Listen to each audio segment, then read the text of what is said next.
Bien, prenons nos Bibles une fois de nouveau et regardons ensemble dans l'Épître aux Hébreux, le chapitre 9, où nous avons cessé la dernière fois.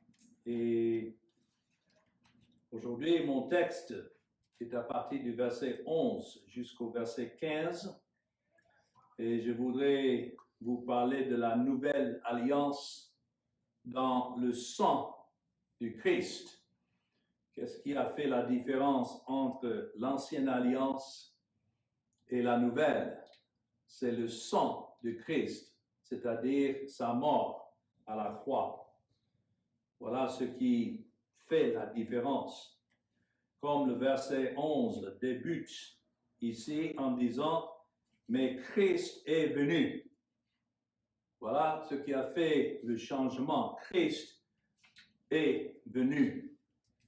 Selon ce que Paul a écrit aux Galates, c'était lorsque les temps étaient accomplis, selon ce que Dieu lui-même a ordonné. Dieu a envoyé son Fils, né d'une femme, né sous la loi, afin qu'il racheta ceux qui étaient sous la loi, afin que nous ressuscitions l'adoption.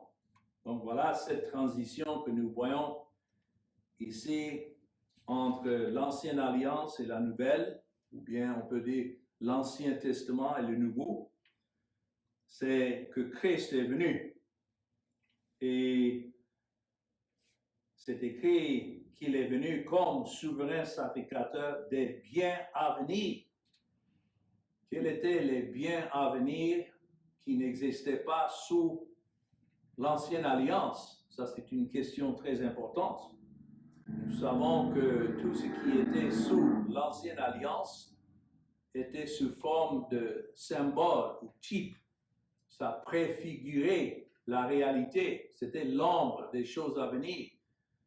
Mais Christ est le contenu de tout cela. Donc, les biens à venir s'agissent de la réconciliation avec Dieu. Sous l'ancienne alliance, il n'y avait pas de réconciliation. C'est pourquoi c'était nécessaire que chaque fois, ils offrent les sacrifices et les offrandes. Ça ne pouvait pas cesser. Mais maintenant que Christ est venu, voilà, alors la réconciliation avec Dieu, avec son sang, la justification, à quel point est-ce que Dieu a justifié son peuple? Ça, c'est une question très importante aussi. D'autres disent non, que depuis l'éternité, son peuple était déjà ordonné au salut, donc déjà sauvé. Non, c'est pas ce que dit la Bible. D'autres disent c'est au moment où le pécheur croit en Christ que là, il est justifié. Là encore, la réponse est non. La justification a été accomplie dans le sang du Seigneur Jésus-Christ, à la croix. Voilà le fondement de l'évangile essentiel à déclarer. Et il s'agit là alors d'un de ces biens à venir accomplis par Christ qui n'existait pas dans l'Ancien Testament. Et on peut continuer non seulement la réconciliation, la justification, la rédemption. Il n'y avait pas de rédemption. Personne n'était en fait racheté jusqu'à ce que Christ soit venu et qu'il a accompli tout ce qui est nécessaire pour le rachat du peuple de Dieu. Donc nous voyons l'importance ici de la mort de Christ. Que Christ, c'est écrit ici dans le verset 11, a traversé le tabernacle plus grand et plus parfait. Bien sûr, dans l'Ancien Testament, il y avait un tabernacle qui était construit selon l'ordre que Dieu a donné à Moïse, mais c'était un tabernacle provisoire. Christ est venu dans un tabernacle plus grand et plus parfait qui n'est pas construit de main d'homme, c'est-à-dire qui n'est pas de cette création. Donc, il s'agit là du Seigneur Jésus-Christ lui-même. Le Père lui a préparé un corps, comme c'est écrit dans Hébreux chapitre 10. Et c'est lui qui a habité parmi nous, comme Jean le dit dans Jean chapitre 1 et le verset 14. Et ce mot habiter, utilisé là par l'apôtre Jean, c'est le mot tabernacle. La parole a été faite chair et elle a tabernaclé parmi nous. Donc il s'agit de ça que l'auteur ici écrit. Et que, comme dans l'Ancien Testament, c'était dans ce tabernacle que Dieu a eu ses rencontres avec son peuple à travers les sacrificateurs. Mais maintenant, c'est en Christ qui est le tabernacle de Dieu, que Dieu rencontre les pécheurs qui s'approchent de lui à travers le Seigneur Jésus-Christ. C'est Christ qui est le représentant. C'est Christ qui est notre sacrifice et c'est Christ qui est la rédemption. Donc, c'est pourquoi c'est écrit comme souverain sacrificateur. Ici, c'est écrit, verset 12, il est entré une fois pour toutes. Voilà encore une différence entre l'ancienne alliance et la nouvelle. Tous les jours, les sacrificateurs devaient entrer dans le lieu saint, mais une fois par an dans le lieu très saint. Ici, c'est écrit, il est entré une fois pour toutes. Voilà la différence que son sang a faite en ce qui concerne le salut des pécheurs, l'efficacité de sa mort. Lorsque Christ a été crucifié et il a donné sa vie, il ne restait plus rien nécessaire pour satisfaire à la loi et la justice de Dieu. Et c'était un sacrifice une fois pour toutes. Dans l'Ancien Testament, les sacrifices des animaux étaient simplement une couverture. Et dans la bienveillance de Dieu, Dieu acceptait ces sacrifices en attendant. Mais lorsque Christ est venu, et c'était nécessaire qu'il vienne, afin d'accomplir tout ce qui était écrit de lui, alors son sacrifice était alors la satisfaction devant Dieu, une fois pour toutes. Et c'est écrit, non avec le sang des boucs et des veaux, mais avec son propre sang. Quand il s'agit là de son propre sang, c'est plus que le sang physique qui a été versé, mais son propre sang représentant sa mort. Il fallait qu'il meure, qu'il verse son sang jusqu'à la mort, parce que le salaire du péché, c'est la mort. Donc, comme représentant de son peuple, il devait mourir. Et c'est ce qu'il a fait, comme c'est écrit ici dans le verset 12, ayant obtenu une rédemption éternelle. C'est très important pour nous de lire et contempler ce qui est écrit, la manière que c'est écrit. Ça, ce n'est pas une rédemption qui a existé depuis l'éternité, ce n'est pas dans ce sens. Bien sûr, Dieu, dans les temps éternels, a ordonné à ce que Christ vienne, mais il fallait qu'il vienne et qu'il, notons bien le mot, obtienne, ayant obtenu une rédemption éternelle. On ne peut pas minimiser l'importance de la mort de Christ et du fait qu'il a dû accomplir tout ce qui est nécessaire pour que Dieu soit juste tout en justifiant les pécheurs. Voilà ce qui a fait la différence et voilà comment la nouvelle alliance est fondée sur le sang de Christ, sur son sacrifice. dans Hébreux chapitre 10, les versets 11 à 14, c'est très clair. C'est écrit, et tandis que tout sacrificateur fait chaque jour de service et offre souvent les mêmes sacrifices, notons qu'ils ne peuvent jamais ôter les péchés. Jusqu'à ce que Christ ait versé son sang à la mort, les péchés n'étaient pas ôtés. Il s'agit là des péchés des élus. Dieu traitait avec les élus dans sa bonté, sachant que Christ allait venir et payer la dette pour eux. Mais même les élus, leurs péchés n'étaient pas ôtés, tandis que Christ n'était pas encore mort. C'est ce que Paul écrivait aux Romains au sujet de l'œuvre de Christ, surtout dans Romains chapitre 3, verset 24. Ils sont gratuitement justifiés par sa grâce, mais notons, par le moyen de la rédemption qui est en Jésus-Christ. Quelqu'un qui ne prêche pas l'accomplissement du salut à la croix, quelqu'un qui ne prêche pas que c'est à la croix que Dieu a une fois pour toutes justifié les pécheurs pour qui Christ est mort, ne prêche pas l'évangile. Ajouter à cela ou bien retrancher de cela est autre que l'évangile. C'est prêcher un autre évangile.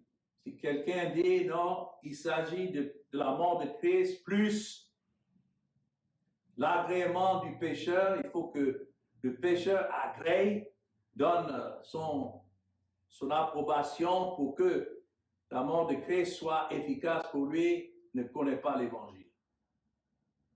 Notons Romains 3, 25, c'est lui que Dieu a destiné, bien sûr, prédestiné à être le sauveur, mais il fallait qu'il vienne. Christ n'avait pas de corps dans les temps éternels. Il fallait qu'un corps lui soit préparé. D'ailleurs, il n'y avait pas de péché dans les temps éternels.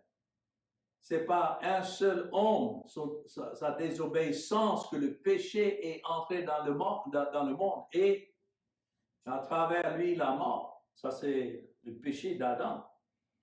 Donc, c'est lui que Dieu a destiné, notons, par son sang, c'est-à-dire par sa mort, à travers la croix, à être pour ceux qui croiraient victimes propitiatoires. Ceux qui croient, c'est parce que Christ a été fait pour eux victime propitiatoire. Le mot propitiatoire signifie satisfaction.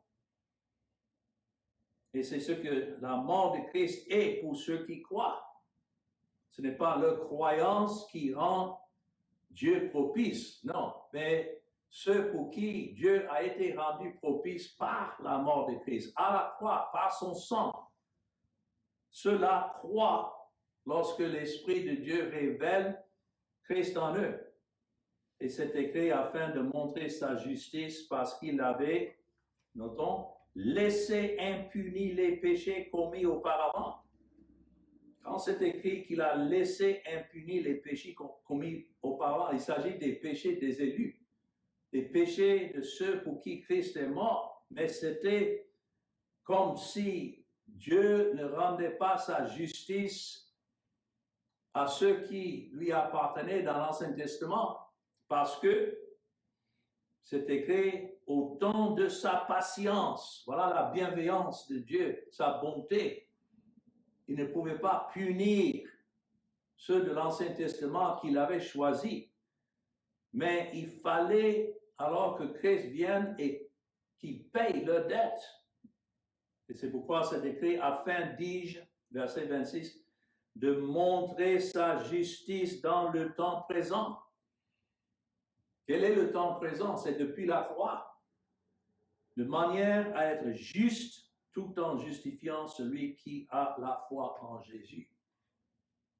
Alors voilà ce qui fait la différence. Donc si nous revenons ici dans Hébreux chapitre 10, et le verset 10, c'est en vertu de cela, de cette volonté que nous sommes sanctifiés. La justification, la sanctification, cela veut dire d'être mis à part pour Christ et le salut, c'est par l'offrande du corps de Jésus-Christ. Rien dans cela n'est philosophique.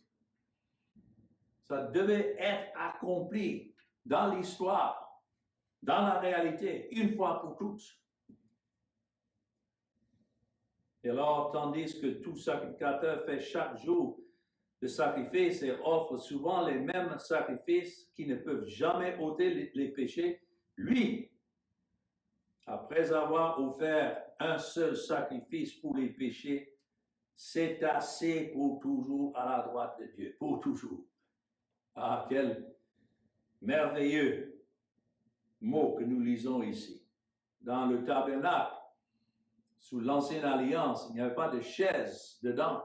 Les sacrificateurs devaient être toujours debout et toujours en train d'offrir les sacrifices en attendant que Christ vienne et accomplisse tout ce qui était décrit sous type dans l'ancienne alliance. Mais versets 13 et 14 d'Hébreux 10, en attendant désormais que ses ennemis soient devenus son marchepied. Quand nous regardons autour de nous, il y en a encore beaucoup d'ennemis, mais cela ne signifie pas que Christ ne règne pas. Il règne, il est assis pour toujours à la droite de Dieu et il règne.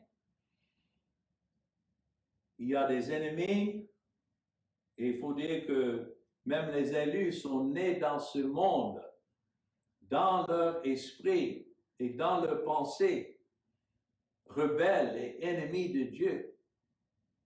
Mais ceux-là, il faut que Christ amène à ses pieds jusqu'à ce qu'il soit devenu son marchepied. Il y a des ennemis qui seront assujettis par le jugement de Christ. Tout provient de lui, la condamnation. Mais il faut dire aussi, il y a des ennemis qui doivent être amenés à ses pieds et doivent devenir son marchepied par sa grâce. Si aujourd'hui nous sommes agenouillés au pied du Christ, c'est par la grâce que cela s'est fait. Et c'est parce que Christ a payé la dette déjà. Verset 14, car par une seule offrande, il a amené à la perfection. Ça, c'est la justification. D'être déclaré juste devant Dieu.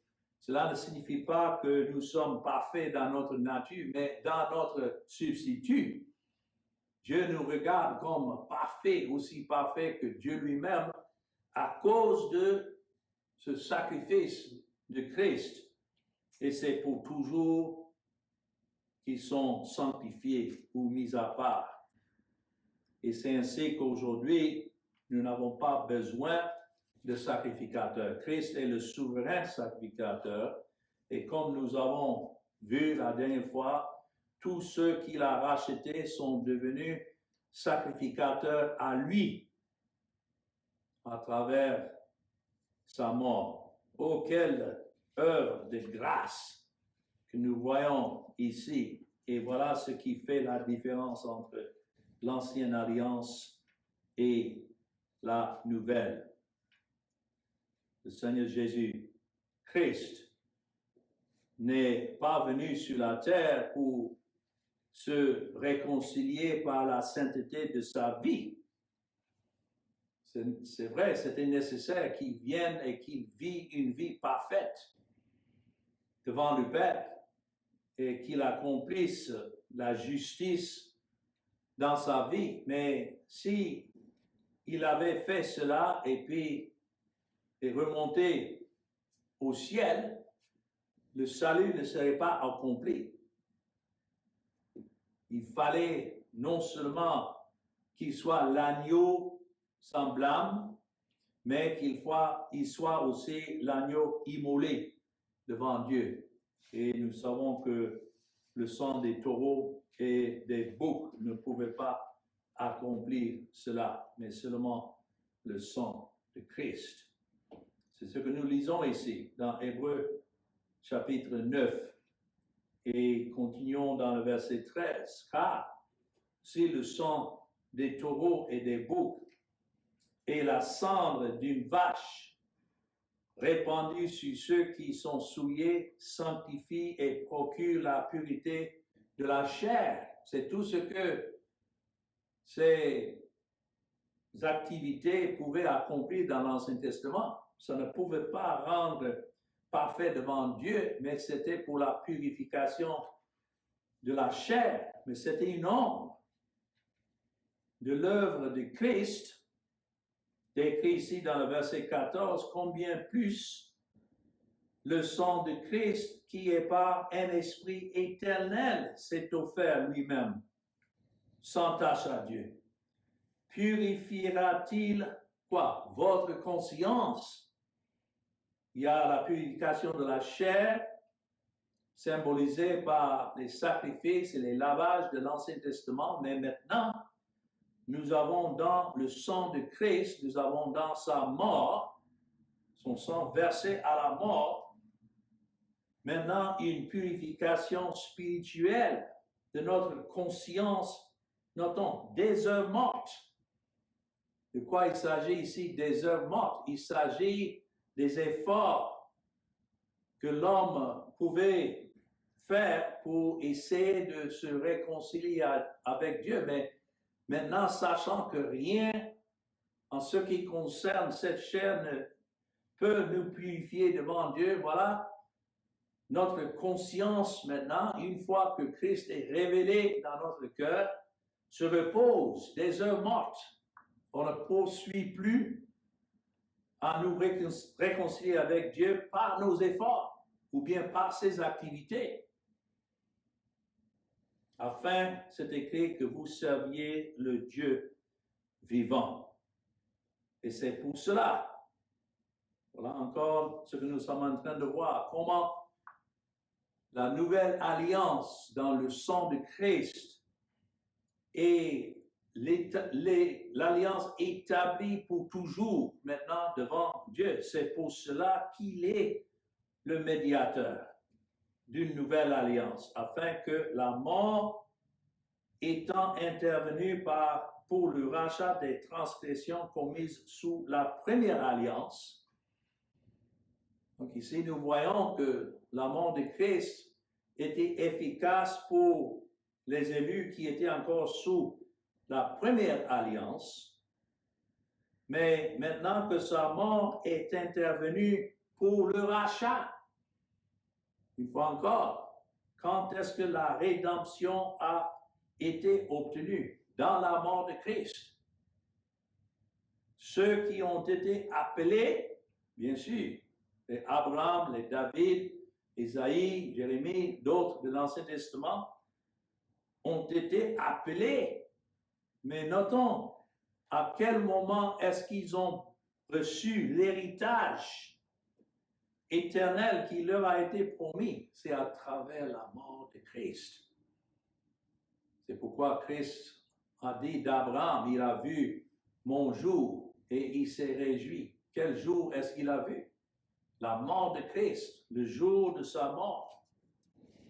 Alors, nous voyons concernant le sang de Christ et la rémission des péchés par le sang de Christ, par lequel la nouvelle alliance maintenant a été une fois pour toutes établie. Premièrement, dans Hébreux chapitre 9 et le verset 13 et 14, nous voyons l'efficacité de son sang. Parce que son sang versé a actuellement obtenu la justification, obtenu la réconciliation, obtenu la sanctification, obtenu la paix, obtenu le pardon de chacun pour qui Christ est mort.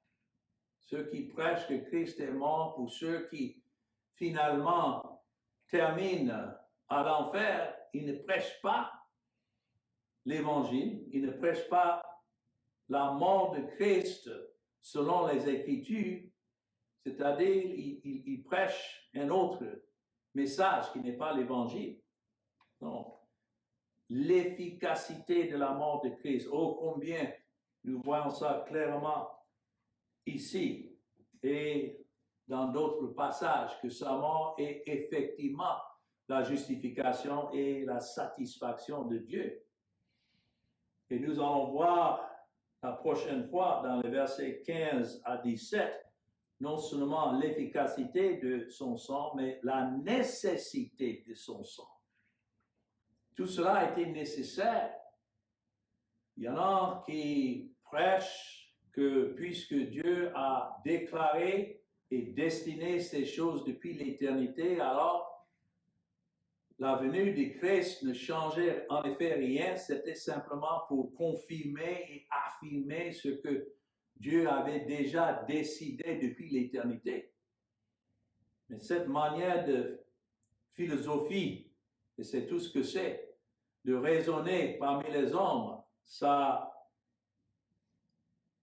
minimise l'importance ou bien la nécessité du sang de Christ. Dieu, étant juste, ne pouvait pas justifier jusqu'à ce que le sang ait été versé, le sang de Christ jusqu'à la mort. Donc nous voyons non seulement l'efficacité de ce sang, mais aussi la nécessité que ce sang soit versé. Et il y a d'autres points qu'on pouvait appliquer au fur et à mesure que nous étudions le reste de ce chapitre. Mais ce qui est clair, c'est que nous savons, selon ce qui est écrit ici dans les versets 13 et 14, que rien de ce que l'homme faisait pour offrir les offrandes des taureaux et des boucs à l'Éternel ne pouvait ôter le péché. Dans Hébreux chapitre 10 et le verset 4, cela est répété. Car il est, notons, impossible que le sang des taureaux et des boucs ôte les péchés. Et nous pouvons dire aujourd'hui, même si des gens ne portent pas des animaux pour offrir à Dieu, et peut-être ils supposent que, mais néanmoins, on ne peut pas venir les mains vides, donc il nous faut apporter quelque chose. Voilà comment d'autres prêchent aujourd'hui. Pour avoir la paix avec Dieu. Et même si ce n'est autre que la bonne volonté de l'homme, voilà comment il raisonne.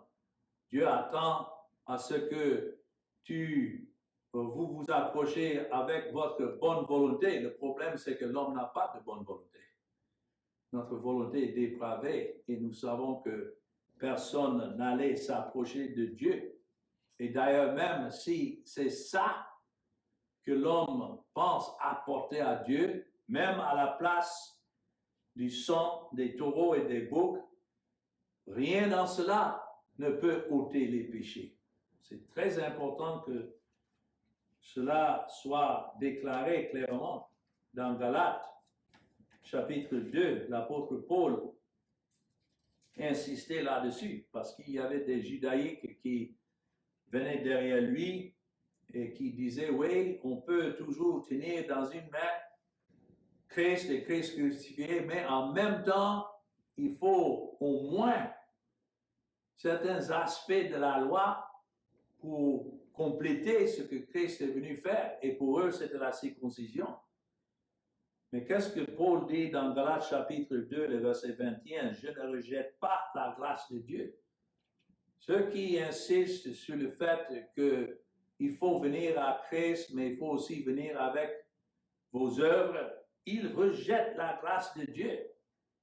La grâce signifie que l'œuvre est entièrement de Dieu, du début jusqu'à la fin, en Jésus-Christ. Autrement, ce n'est pas la grâce. Sans les œuvres. Donc, Paul dit, je ne rejette pas la grâce de Dieu, car, notons, Galates 2, 21, si la justice s'obtient par la loi. Et là, ça signifie si la justice s'obtient par notre contribution à la loi, ou bien imaginant que notre obéissance à la loi, ou bien que notre soi-disant libre arbitre complète ce que la loi exige, qu'est-ce que Paul dit? Christ est donc mort en vain.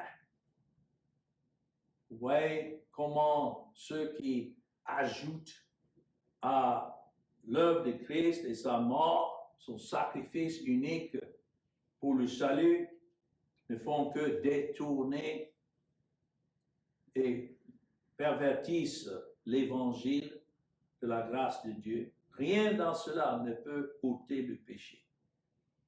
Et quels que soient les sacrifices qui étaient offerts tous les jours dans l'Ancien Testament, et c'était nécessaire que ces sacrifices soient offerts parce que c'est Dieu qui les a exigés. Néanmoins, c'était simplement en attendant.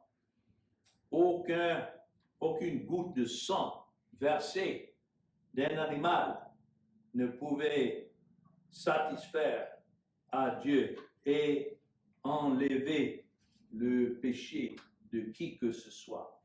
Et Dieu l'a ordonné ainsi, afin que le salut soit accompli dans le sang du Seigneur Jésus-Christ et que le salut soit établi sur cette nouvelle alliance de Dieu et que les types ou bien les figures ne pouvaient pas sauver, mais c'était la réalité en Jésus-Christ.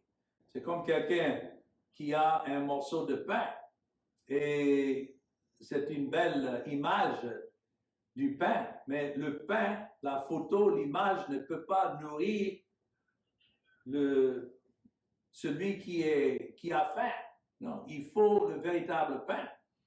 Et c'est comme ça avec le Seigneur Jésus-Christ.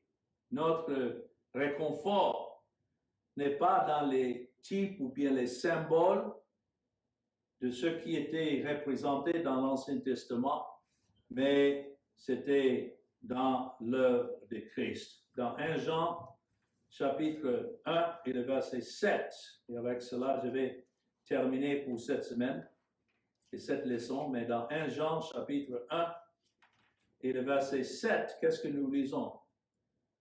Mais nous, si nous marchons dans la lumière, qu'est-ce que c'est de marcher dans la lumière? C'est de marcher dans la révélation de Christ qui est la lumière que l'Esprit de Christ donne. Son Esprit n'est pas donné à tous.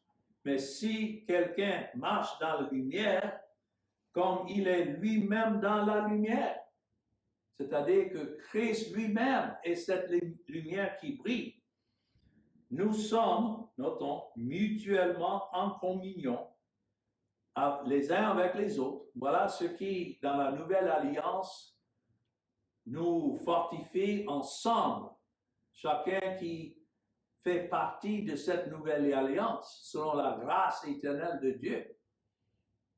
Mais c'est le sang de Jésus, verset 7, son Fils qui nous purifie, notons, de tout péché.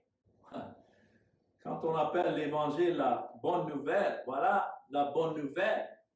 C'est que à travers la mort de Christ, non seulement les péchés passés, mais les péchés présents et même les péchés futurs, tous péchés ont été déjà purifiés, enlevés. Telle est l'efficacité de l'œuvre du Seigneur Jésus-Christ. D'ailleurs, nous qui sommes nés de ce côté de la croix, lorsqu'on réfléchit, il faut dire que tous nos péchés étaient encore futurs en ce qui concerne notre expérience. Mais voilà, ce qui est net et clair, c'est que si Christ a payé la dette, lorsque un de ses élus est né dans ce monde, quoique né dans les ténèbres et ayant besoin d'avoir cette révélation de Christ dans son cœur, néanmoins, en ce qui concerne ses péchés devant Dieu, Chacun est né déjà justifié devant Dieu. Voilà ce qui distingue le message de l'Évangile de ceux qui prêchent que l'homme doit faire ceci ou cela pour avoir le pardon des péchés. Non, nous déclarons que si Christ est mort pour vous, s'il a payé votre dette, vous avez déjà le pardon du péché en Christ et c'est à l'Esprit maintenant de révéler Christ dans votre cœur pour vous attirer à lui et renoncer à toute autre œuvre morte que vous poursuivez. Et voilà ce qui se passe en effet. Chacun pour qui Christ est mort, l'Esprit l'attire. Oh, quelle bonne nouvelle nous avons d'aller sortir et annoncer aux pécheurs. Je ne sais pas qui sont ceux qui sont élus et qui ne sont pas élus, mais Dieu sait. Seulement, je me lève et je déclare la nouvelle alliance de Dieu dans le sang de Jésus-Christ. Et je sais que ceux pour qui Christ est mort, autant que Dieu ordonne, l'Esprit ouvrira leurs oreilles et leurs yeux et tournera leur cœur à Christ pour qu'ils renoncent à tout autre moyen de salut et qu'ils s'approchent à Christ et qu'ils soient agenouillés à ses pieds et qu'il soit reconnu comme leur Seigneur et leur Sauveur. Alors, nous allons nous arrêter là et Dieu voulant revenir pour compléter ce chapitre la prochaine fois, parlant de la nécessité de la mort de Christ. Mais voilà le message pour aujourd'hui, la nouvelle alliance dans le sang du Seigneur Jésus-Christ. Christ est le médiateur de cette nouvelle alliance, mais ce n'est pas sa mort. C'est l'œuvre de Jésus comme médiateur qui était accomplie dans sa mort. Et c'est ça qui fait notre salut, notre justification, notre réconciliation devant Dieu. Amen.